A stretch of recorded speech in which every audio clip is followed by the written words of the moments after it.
어머님, 마늘은 꼭 익혀 드셔야 해요. 그렇게 생으로 드시면 오히려 간에 무리가 가요. 서울 도봉구의 작은 내과에서 진료를 받던 68세의 이정화 여사는 젊은 의사의 말에 멈칫했습니다. 그녀의 손에는 여느 때처럼 마늘을 다진 유리병이 들려 있었고 늘 그래왔듯 하루 3번 밥숟가락으로 떠먹고 있던 참이었지요. 아니, 마늘이 그렇게 안 좋다고요?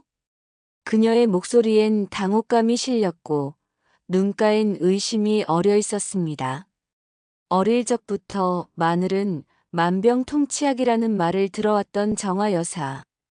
시골의 외할머니는 감기 기운만 돌면 마늘즙을 마시게 했고 심지어 어린 시절 복통이 있을 때도 삶은 마늘을 배에 얹어주곤 하셨습니다.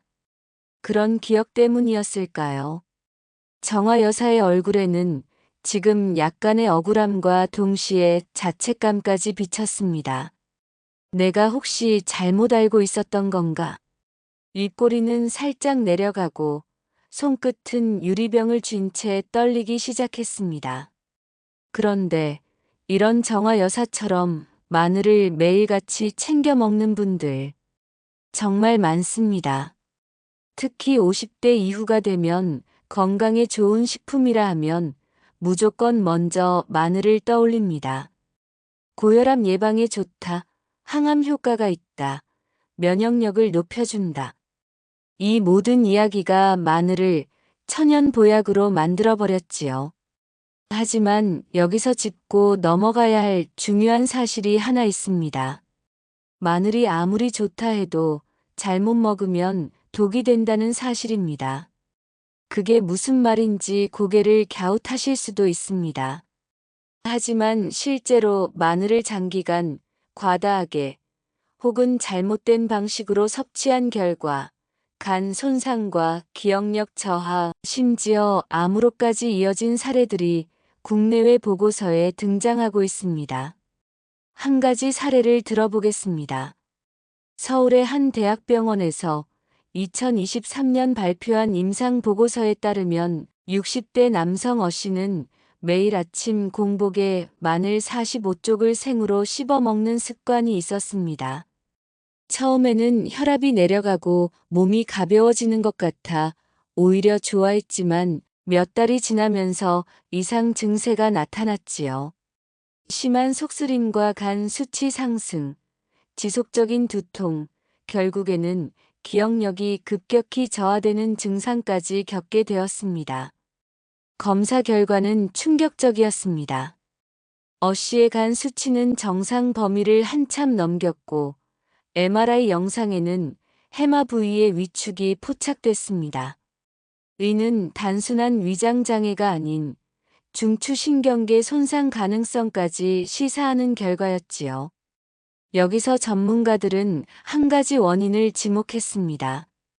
바로 생마늘의 과잉 섭취였습니다. 마늘에는 알리신이라는 강력한 살균 물질이 들어 있습니다. 이 성분은 강한 자극성과 함께 간에서 해독 작용을 유도하기 때문에 일정량 이상을 지속적으로 섭취할 경우 간에 과도한 부담을 주게 됩니다. 또한 공복 상태에서 생으로 마늘을 먹게 되면 위와 간의 점막을 자극해 염증을 유발하고 지속되면 간세포의 손상, 만성 피로, 심하면 지방간이나 간염까지도 초래할 수 있다는 연구가 있습니다. 게다가 이 알리신은 뇌신경에도 영향을 줄 수 있습니다. 미국의 생리학 연구 저널에서는 알리신이 뇌세포 내 칼슘 농도를 급격하게 증가시켜 기억력과 인지력 저하를 일으킬 수 있다고 경고한 바 있습니다. 다시 말해, 마늘이 치매 예방에 좋다고 알려진 그 믿음이 오히려 잘못된 방식의 섭취로 인해 치매 유발의 원인이 될 수도 있다는 뜻이지요. 정화 여사는 이 얘기를 듣고 난 후 유리병을 내려놓으며 이렇게 말했습니다. 그럼 난 그동안 내 몸에 안 좋은 짓을 한 거였네요. 말끝이 떨렸습니다. 손가락은 계속 병뚜껑을 만지작거렸고 눈빛은 멍하니 바닥을 응시한 채 흔들렸습니다. 몸에 좋으라고 했던 일이 독이 되었을지 모른다는 사실이 그녀를 무겁게 짓누르고 있었던 겁니다. 그렇다면 묻고 싶으실 겁니다.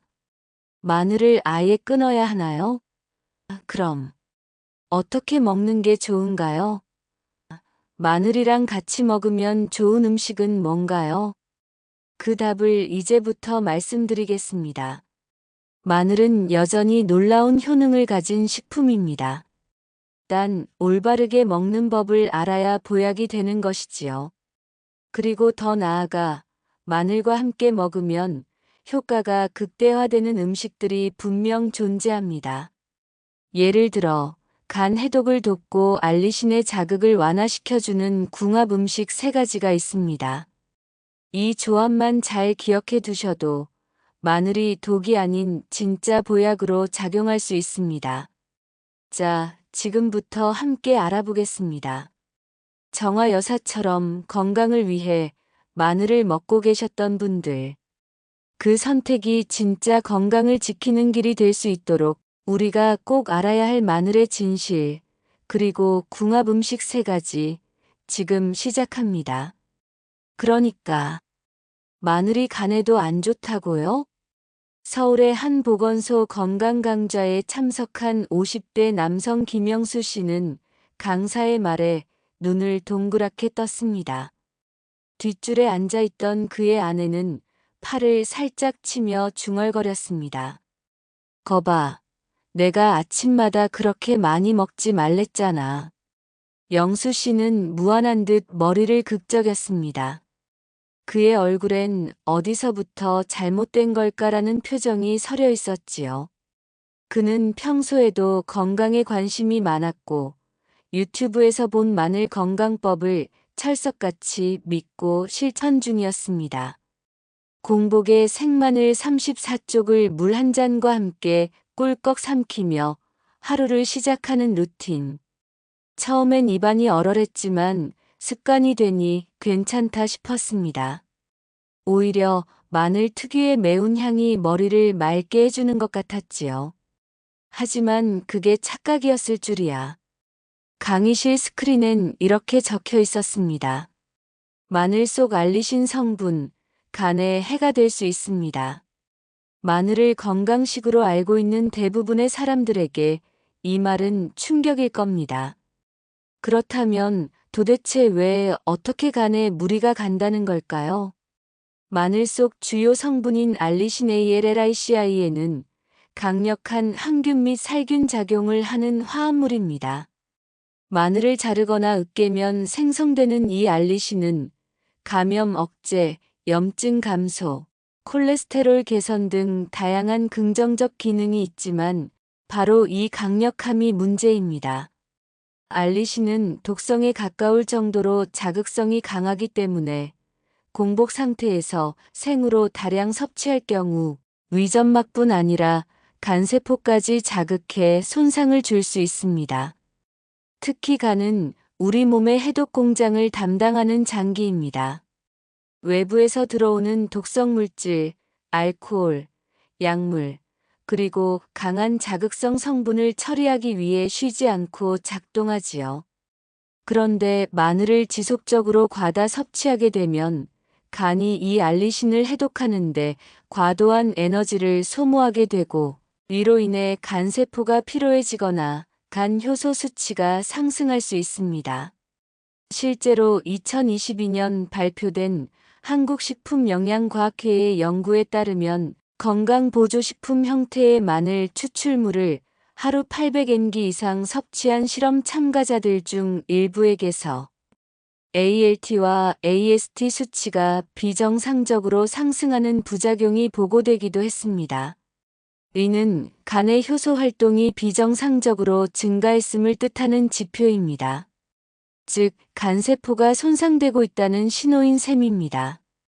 특히 간 질환 병력이 있거나 술을 자주 마시는 사람 또는 고지혈증 약이나 당뇨약을 복용 중인 경우엔 알리신 성분이 간대사에 혼란을 일으킬 수 있기 때문에 더욱 주의가 필요합니다. 이런 설명을 듣고 김영수 씨는 고개를 푹 숙였습니다. 얼굴이 붉어졌고 손으로 자신의 뱃살을 꾹 눌러보며 혼잣말을 중얼댔습니다. 내가 요즘 피곤했던 게 간 때문이었나. 그의 아내는 팔짱을 낀 채 한숨을 내쉬며 말했습니다. 여보, 내가 몸에 좋다고 다 많이 먹지 말랬잖아요. 간도 쉬게 해줘야지. 그 말에 옆자리 아주머니들 사이에서도 웅성거림이 퍼졌습니다. 나도 공복에 먹는데 하루에 6쪽씩 먹고 있었는데 큰일 났네. 이런 현실을 볼 때 마늘의 섭취법에 대한 정보가 여전히 부족하다는 걸 알 수 있습니다. 건강에 좋다는 말만 믿고 섭취량이나 방식은 고민하지 않는 사람들이 많지요. 그렇다면 마늘은 어떻게 먹는 것이 간의 부담을 줄이면서도 효능을 최대한 살릴 수 있을까요? 전문가들은 다음과 같은 방법을 권장합니다.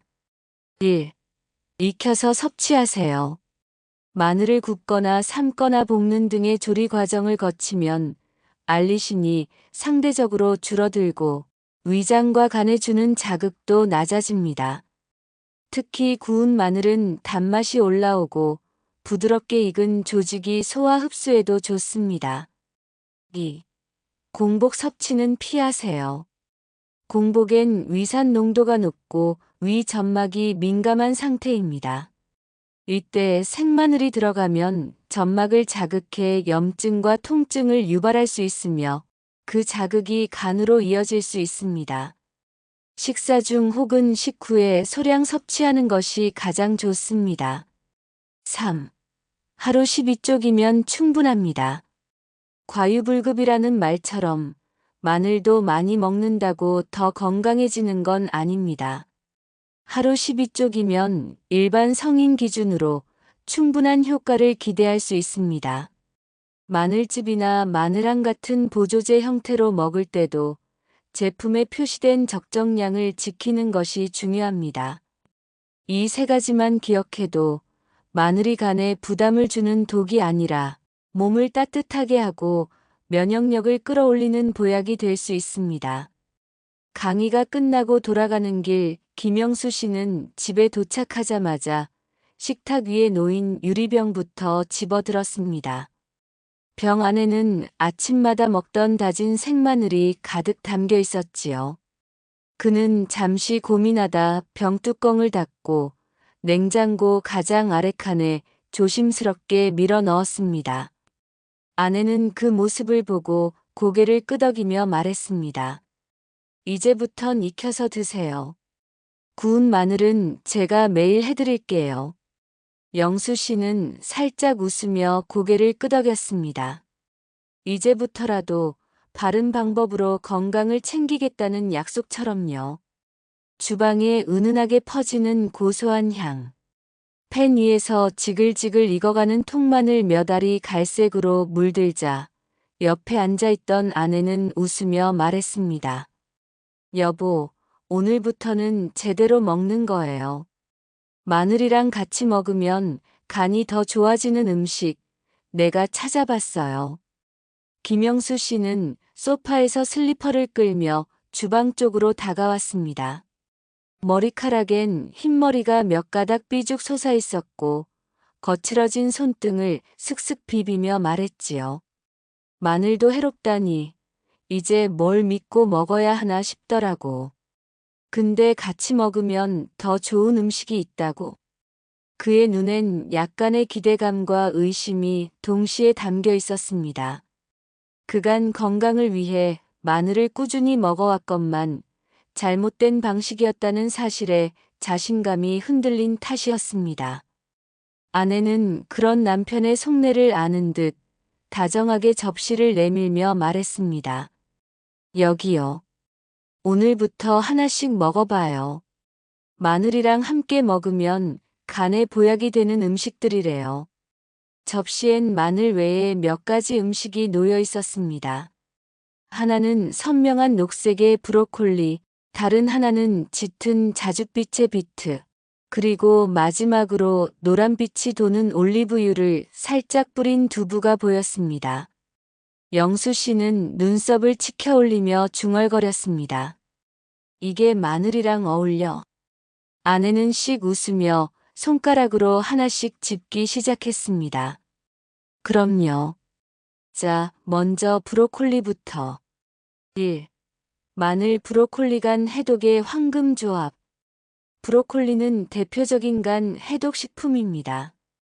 특히 브로콜리에 함유된 설포라파네스 ULFORAPHANE라는 성분은 간의 해독, 효소를 활성화시키는 데 탁월합니다. 이 설포라판은 간세포의 손상을 줄이고 해독 작용을 촉진해 몸속 독소를 배출하는 데 중요한 역할을 하지요. 마늘 역시 간 해독을 도와주는 식품이지만 과하면 독이 될 수 있습니다.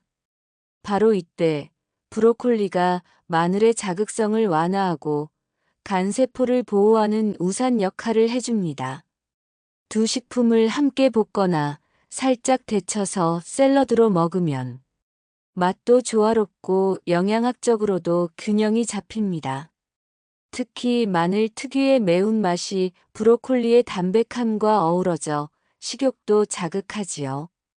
김영수 씨는 브로콜리 한 조각을 포크로 집어 마늘과 함께 입에 넣었습니다. 고소하고 부드러운 맛이 입안에 퍼지자 그는 깜짝 놀란 표정으로 고개를 끄덕였습니다. 이거 괜찮은데? 마늘 향도 덜 자극적이고 이게 브로콜리 때문이야? 아내는 미소 지으며 말했습니다. 응, 마늘의 강한 성분을 중화해주는 거죠. 게다가 브로콜리에는 비타민 C도 많아서 간 회복에 좋아요.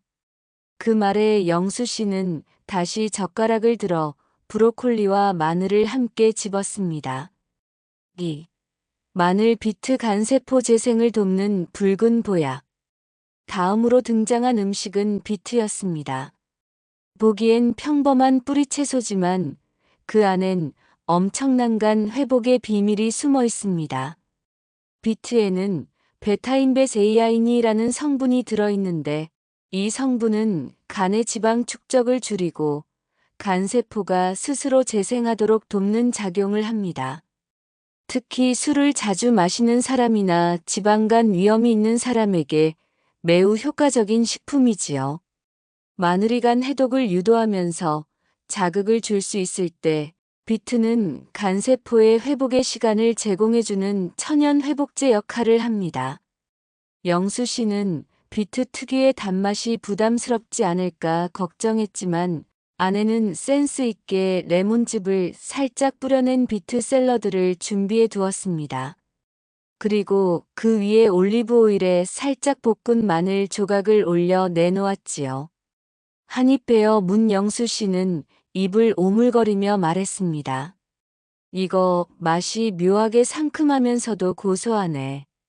색깔이 이래서 약처럼 느껴졌는데 생각보다 괜찮은데? 아내는 웃으며 고개를 끄덕였습니다. 맞아요.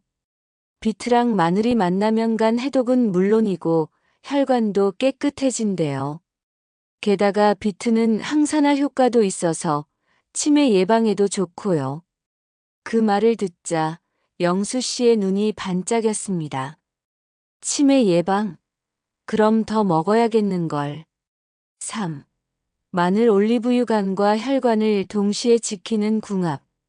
마지막으로 등장한 음식은 올리브유였습니다. 그 자체로도 훌륭한 건강식이지만 마늘과 함께할 때 시너지가 극대화됩니다.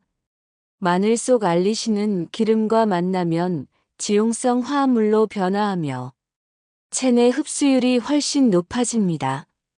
특히 올리브유는 불포화 지방산과 폴리페놀이 풍부해 간 내 지방 축적을 줄이고 염증을 억제하는 데 도움을 줍니다.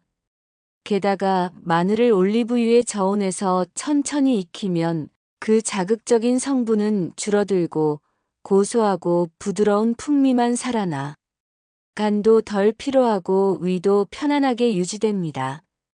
아내는 팬에 마늘을 올리브유에 익혀 만든 마늘오일 두부구이를 건넸습니다.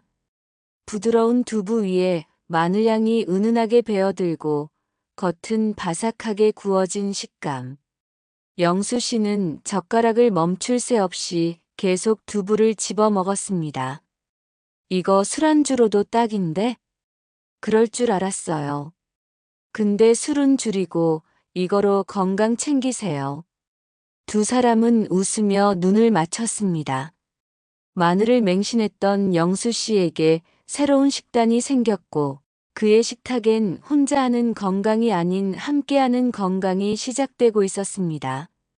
아침 햇살이 부엌 창을 비추자 김영수 씨는 텀블러에 따뜻한 보리차를 따르며 소파에 앉았습니다. 며칠 전부터 바뀐 식단 덕에 속이 한결 편해진 탓인지 아내의 눈치 보며 억지로 먹던 마늘도 이젠 기꺼이 챙겨 먹고 있었지요. 하지만 오늘 아침 스마트폰 뉴스 알림을 본 그는 순간 미간을 찌푸렸습니다. 마늘과 함께 먹으면 치명적인 음식. 제목부터 불안감을 주는 기사였습니다. 여보, 우리 어제 마늘 먹을 때 고구마랑 같이 먹지 않았어? 응, 고구마 샐러드에 구운 마늘 올려서. 왜? 여기 기사에 고구마랑 마늘을 같이 먹으면 안 좋을 수도 있다는데. 그 말을 들은 아내는 표정이 굳었습니다. 진짜? 고구마는 몸에 좋은데 왜? 두 사람은 급히 식탁으로 가 노트북을 켰습니다. 그리고 마늘과 궁합이 나쁜 음식에 대해 하나씩 확인하기 시작했지요. 1. 마늘 고구마 위장 자극과 복부 팽만. 처음 확인한 음식은 바로 고구마였습니다. 고구마는 섬유질과 비타민이 풍부해 장 건강에 좋은 식품이지만 마늘과 함께 먹을 경우 문제가 될 수 있습니다. 마늘은 강한 자극성 성분을 가진 음식입니다. 특히 생으로 섭취할 경우 위점막을 자극하고 소화기관에 부담을 줄 수 있습니다. 반면 고구마는 장내 발효를 유도하는 식이섬유가 풍부해 복부 팽만, 가스, 트림을 유발할 수 있지요. 이 두 음식이 만나면 위장 내에서 발효와 자극이 동시에 발생해 속쓰림, 구역감, 더부룩함을 유발할 수 있습니다. 영수 씨는 어젯밤을 떠올리며 인상을 찌푸렸습니다. 그래서 어제 저녁 먹고 나서 속이 부글거렸구나. 나는 그냥 음식 조합 탓인 줄도 몰랐어. 아내도 고개를 끄덕였습니다. 이제 보니 마늘이랑 고구마는 시간차 두고 먹어야겠네요. 같이 먹으니까 속이 부담됐던 거였네. 이들의 대화는 이제 단순한 식사가 아닌 건강을 위한 연구가 되어가고 있었습니다. 2. 마늘, 홍삼, 인삼 과도한 혈액순환 자극. 그 다음 목록은 조금 의외였습니다. 홍삼과 인삼, 즉 건강식품의 대명사였지요. 마늘은 혈액순환을 촉진하고 체내 염증을 줄이는 효능이 있습니다. 하지만 홍삼이나 인삼 역시 혈류를 개선하는 기능이 매우 강력합니다. 두 가지를 함께 섭취하면 혈관 확장, 심박수 증가, 혈압 불균형을 유발할 수 있습니다. 특히 고혈압 환자나 심혈관 질환을 앓고 있는 사람에겐 위험한 조합이 될 수 있습니다. 어머, 당신 그거 기억나요? 작년 겨울에 마늘안 먹고 홍삼액 마셨다가 심장이 벌렁거려서 병원 간 거. 아내의 말에 영수 씨는 턱을 괴며 멋쩍게 웃었습니다. 그땐 감기 기운 있어서 둘 다 먹으면 낫겠지 싶었는데 되레 병원 신세질 줄은 몰랐지. 그들은 과거의 기억을 되새기며 웃었지만 그날의 불안감은 쉽게 잊히지 않았습니다. 건강에 좋다고 무조건 많이 같이 먹는 게 능사가 아니구나. 이 말이 오늘의 교훈처럼 마음속에 새겨졌습니다. 3. 마늘 커피 철분 흡수 방해. 다음은 흔히 간과되는 조합이었습니다. 바로 마늘과 커피입니다. 커피에는 카페인과 탄닌이라는 성분이 들어 있습니다. 이 두 성분은 철분 흡수를 방해할 뿐 아니라 마늘 속 성분과 반응해 간에서 해독 효소의 작용을 무력화할 수 있습니다. 특히 철분이 부족한 사람이나 빈혈이 있는 경우 마늘을 철분 보충의 수단으로 사용했다면 커피와 함께 섭취하는 것은 최악의 선택입니다. 영수 씨는 머리를 극적이며 말했습니다. 나는 매일 아침 마늘즙 마시고 바로 커피 마셨는데 이거 완전 허실이었네. 아내는 머리를 싸주며 한숨을 쉬었습니다. 나도 마늘 다진 거 먹고 나서 입냄새 없애려고 커피 마셨는데 그게 오히려 마늘 효능을 죽이는 거라니. 습관처럼 하던 일상적인 조합이 건강을 해치고 있었던 사실에 둘은 당황을 감추지 못했습니다. 4. 마늘 우유 설사 및 복통 유발. 다음은 다소 논란이 많지만 실제 사례가 존재하는 조합입니다. 바로 마늘과 우유입니다. 우유는 마늘의 매운맛을 줄이는 데 효과적이라 일부 요리에서는 함께 사용되기도 합니다. 하지만 공복에 마늘을 먹고 우유를 마시면 설사, 복통, 장내가스를 유발할 수 있습니다.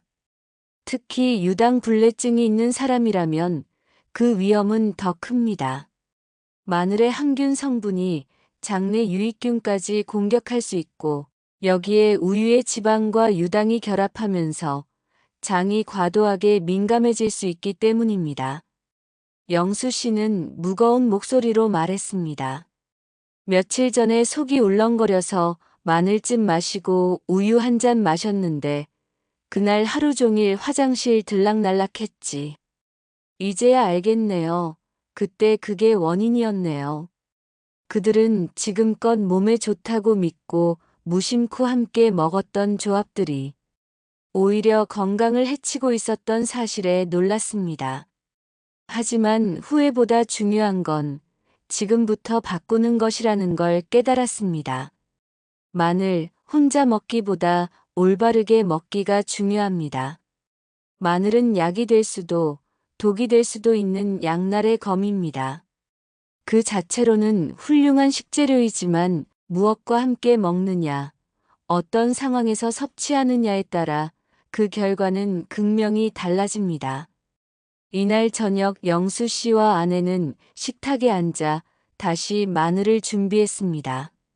이번엔 조심스럽게 함께 먹는 식재료 하나하나의 의미를 담으며 식사를 준비했습니다. 이제부턴 그냥 마늘만 믿지 말고 조합을 따져가면서 먹자고요. 그래요. 아무리 좋은 것도 과하면 해로우니까요. 두 사람은 서로를 바라보며 고개를 끄덕였습니다. 건강은 지식에서 시작되고 실천에서 완성된다는 걸 이제야 조금씩 체감하고 있었지요. 비가 내린 다음 날 아침, 창밖은 맑았지만 김영수 씨의 속은 흐림이었습니다. 전날 밤 마늘을 고구마랑 함께 먹고 더부룩했던 기억이 또다시 머릿속을 떠올랐기 때문입니다. 당신 오늘도 마늘 먹을 거예요?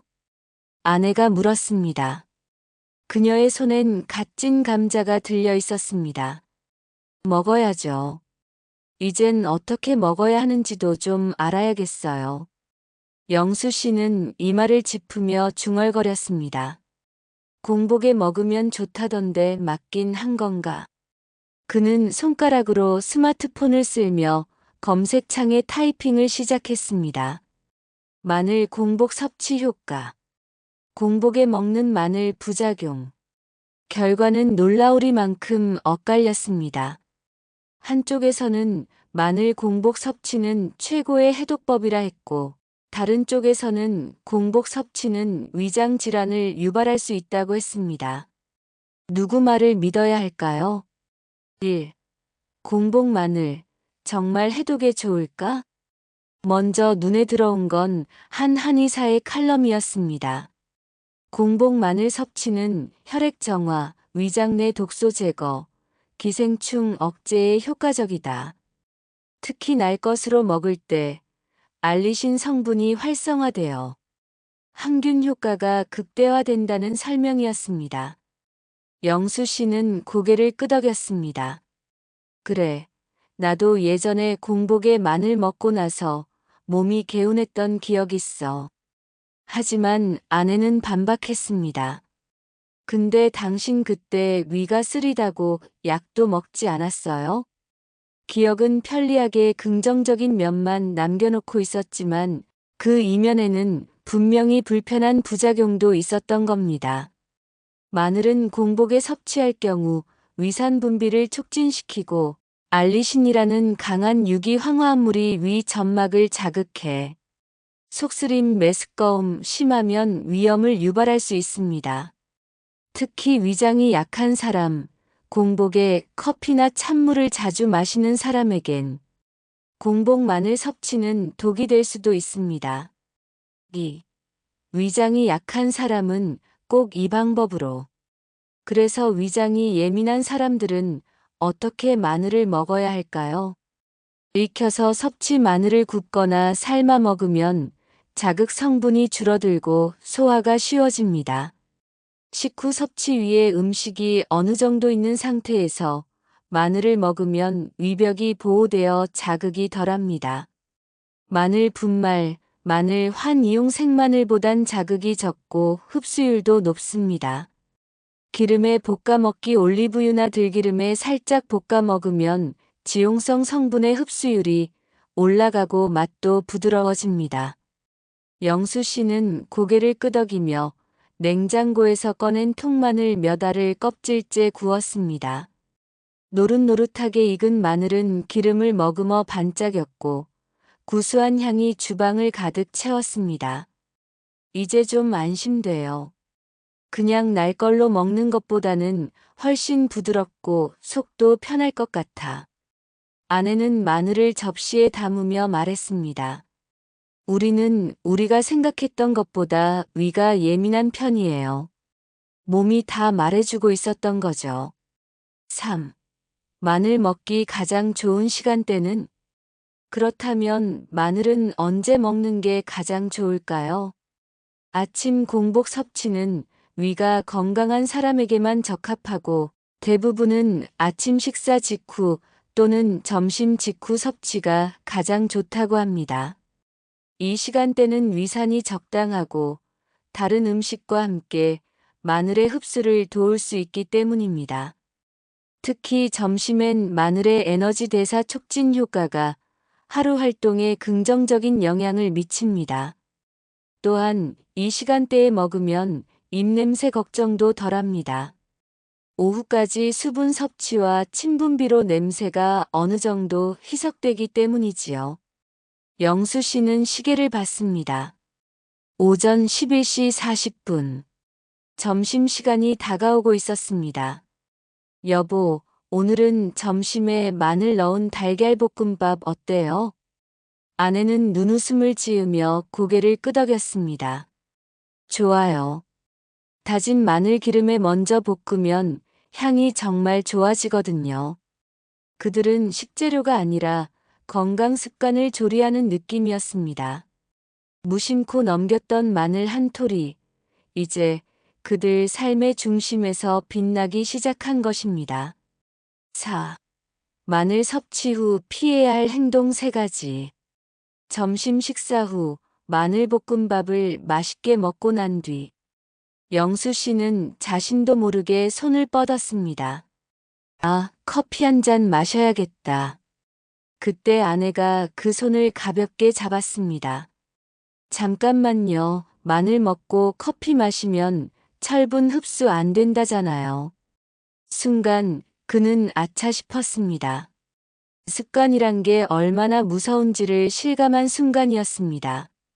마늘을 먹고 나서 절대 해서는 안 되는 행동, 그중 대표적인 3가지가 있습니다. 바로 커피 마시기 철분 흡수 방해, 마늘 성분의 작용 저하, 찬물 마시기 위 점막 수축 마늘 성분의 자극 증가. 양치질 바로 하기 입안 자극, 치은염 유발 가능 30분 후가 적절. 영수 씨는 커피잔 대신 따뜻한 보리차를 마시며 웃었습니다. 이젠 커피도 타이밍 보고 마셔야겠네요. 아내는 머리를 끄덕이며 말했습니다. 우리가 몸에 좋은 걸 먹는 게 아니라 몸이 좋아하는 걸 먹어야 하는 거죠. 마늘. 그저 음식 재료 하나에 불과하다고 생각했던 그 존재가 이제 그들의 일상과 건강을 바꾸는 핵심이 되어가고 있었습니다. 살다 보면 건강도, 인간관계도, 인생의 방향도 무엇이 정답인지 헷갈릴 때가 참 많습니다. 좋다고 해서 따라했지만 내겐 독이 되는 순간도 있고 모두가 간단하다고 말하지만 나는 왜 이렇게 어려울까 혼자 속상할 때도 있지요. 하지만 기억해 주세요. 남들보다 느리게 걷고 있다고 해서 길을 잃은 건 아니라는 걸요. 속도보다 방향이 중요하다는 말처럼 당신이 지금 선택한 삶의 걸음이 조금 더디더라도 당신의 방식대로 걷고 있다는 그 자체가 이미 충분히 잘하고 있는 겁니다. 건강도 그렇습니다. 남이 좋다 한 음식, 남이 가는 병원보다 내 몸이 진짜 좋아하는 것, 내 마음이 편안해지는 길을 찾는 것, 그게 결국 내 인생의 정답이 됩니다. 오늘 하루도 고생 많으셨습니다. 그리고 무엇보다 당신 자신을 돌보려 애쓴 그 마음이야말로 가장 소중한 보약입니다. 다음 이야기에서 또 뵙겠습니다. 고맙습니다.